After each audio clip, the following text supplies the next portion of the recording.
वाहिगुरु जी का खालसा, वाहिगुरु जी की फतेह। वाहिगुरु जी की फतेह। आज हम एक बहुत ही खास संदेश पर बात करने वाले हैं। ये गुरु अर्जन देव जी की एक रचना है जो अमृत वेला के शांत समय में सामने आई थी। बिल्कुल, और ये वो समय है जब मन सबसे ज्यादा शांत और ग्रहणशील होता है। हाँ, तो हमारा मकसद है इस सदियों पुरानी रचना के ज्ञान को परत दर परत खोलना और ये देखना कि इसके जो विचार हैं जुड़ावों पर, शांति पर, वो आज की दुनिया में कितने प्रासंगिक हो सकते हैं। और इसकी शुरुआत ही मतलब क्रांतिकारी है। हाँ। गुरु साहिब कहते हैं, मीता ऐसे हरि जीव पाए, हे मित्र मैंने ऐसा प्रभु पा लिया है। यहाँ सबसे जरूरी शब्द है मीता, यानी मित्र। मित्र, हाँ, आमतौर पर तो ईश्वर को एक राजा या न्यायाधीश के रूप में देखा जाता है। बिल्कुल, एक ऐसी शक्ति जो हमसे बहुत दूर है, जिसका भय मानना चाहिए। हाँ। लेकिन गुरु साहिब उस सारी दूरी को एक तरह से एक ही झटके में मिटा देते हैं। वो कह रहे हैं कि आध्यात्मिकता की सबसे ऊंची अवस्था ईश्वर से डरना नहीं है, बल्कि उसे एक दोस्त के रूप में पाना है। हाँ, एक ऐसा दोस्त जिसके साथ आप सब कुछ साझा कर सके, जो आपको कभी जज नहीं करता, जो आपको पूरी तरह समझता है, और सबसे जरूरी बात, जो हमेशा आपके साथ है। ये हमेशा साथ रहने का विचार बहुत आकर्षक है, लेकिन शायद आज के समय में यही सबसे मुश्किल भी है। हमारे अपने जीवन में तो सब कुछ अस्थायी है, रिश्ते, लोग, हालात सब बदलते रहते हैं। और वो इस बात को सीधे संबोधित करते हैं। अगली ही पंक्ति में वो कहते हैं, छोड़े न जाई सधी संगे, वो मुझे कभी छोड़कर नहीं जाता, वो हमेशा मेरे साथ रहता है। अच्छा, तो यहाँ वो जानबूझकर मानवीय रिश्तों की अस्थिरता और उस दिव्य रिश्ते के स्थायित्व के बीच एक तुलना कर रहे हैं। वो कह रहे हैं कि एक ऐसा रिश्ता संभव है जो परिस्थितियों पर, मतलब हालात पर निर्भर नहीं करता, जहाँ प्रेम की कोई शर्तें नहीं हैं। कोई शर्तें नहीं, कोई समय सीमा नहीं।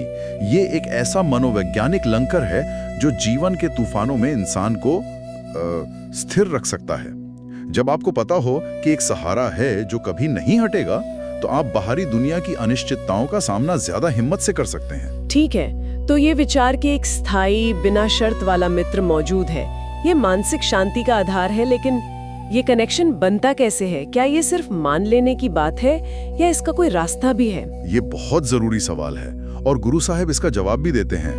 वो कहते हैं, अंदनु गुर मिल गाए, गुरु से मिलकर मैं दिन रात उनके गुण गाता हूँ। यहाँ गुरु ही वो दरवाजा है, वो रास्ता है। तो गुरु एक पुल की तरह है। बिल्कुल, गुरु के बिना ईश्वर एक अमूर्त धारणा, एक फिलॉसफी बना रहता है, लेकिन गुरु के मार्गदर्शन में ईश्वर एक उपस्थिति बन जाता है, एक जीवंत अनुभव। और गुण गाना सिर्फ कुछ शब्द दोहराना नहीं है। नहीं, ये अपने दिल और दिमाग को उस दिव्य ऊर्जा की फ्रीक्वेंसी पर एक तरह से ट्यून करने जैसा है। आप उस दोस्ती को निभा रहे हैं। और जब कोई उस पुल को पार कर लेता है तो दूसरी तरफ का अनुभव कैसा होता है?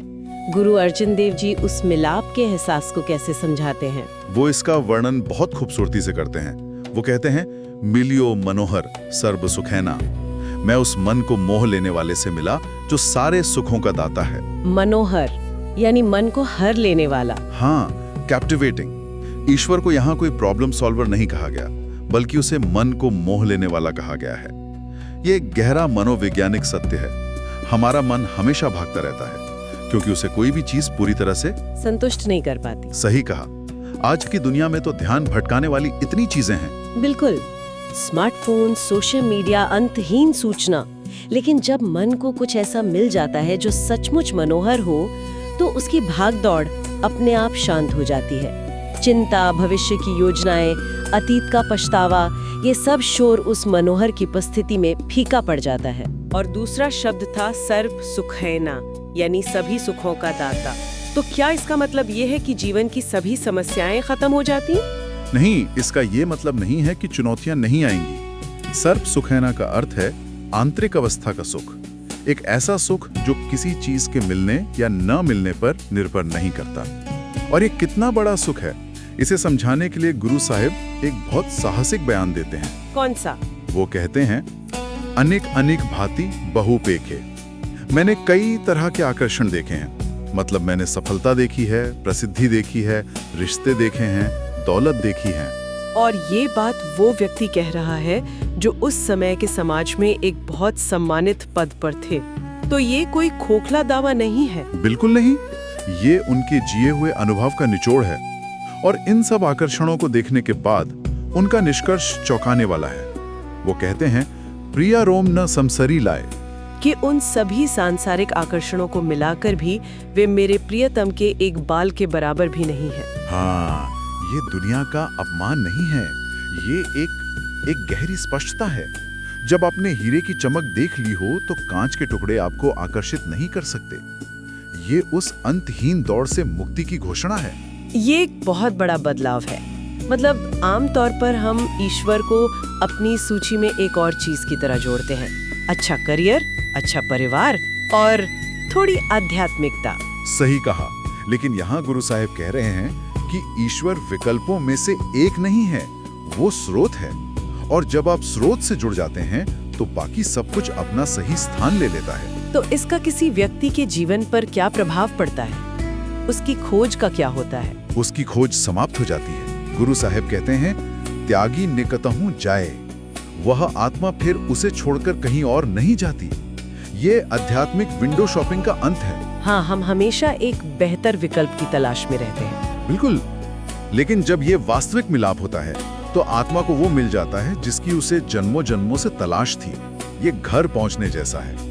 एक बार घर पहुंचने के बाद आप आराम करते हैं, अब बस जाते हैं। और जब कोई इस तरह से आंतरिक रूप से बस जाता है तो उसकी बाहरी दुनिया कैसे प्रभावित होती है? हाँ, अब ध्यान भीतर से बाहर की ओर जाता है। वो कहते हैं मंदिरी भागू सोब द्वारे। यहाँ मंदिर कोई इमारत नहीं बल्कि हमारा अपना हृदय है। जब वो प्रिय मित्र हृदय रूपी मंदिर में बस जाता है तो भाग्य जाग जाता है और दरवाजे पर शोभा होती है। ये बहुत दिलचस्प है। मतलब अंदर शांति महसूस करने से बाहर सम्मान कैसे बढ़ सकता है? क्या ये किसी चमत्कार की बात है या इसके पीछे कोई गहरा मनोवैज्ञानिक कारण है? इसके पीछे एक बहुत गहरा मनोवैज्ञानिक कारण है। सोचिए, जब आप अंदर से शांत और संतुष्ट होते हैं, जब आपको बाहरी दुनिया से किसी वैलिडेशन की जरूरत नहीं होती, तो आपके व्यवहार में एक स्वाभाविक गरिमा आ जाती है। अच्छा, आप जरूरतमंद या नीडी नहीं दिखते। आप लोगों से इसलिए नहीं जुड़ते कि आपको उनसे कुछ चाहिए, बल्कि इसलिए जुड़ते हैं क्योंकि आपके पास देने के लिए कुछ है। शांति, प्रेम, स्थिरता।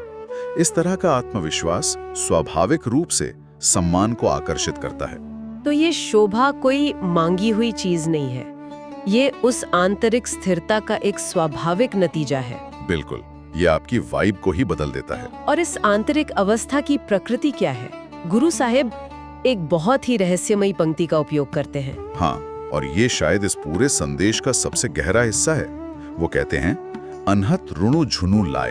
एक निरंतर बिना बजाए बजने वाली धुन गूंजती रहती है।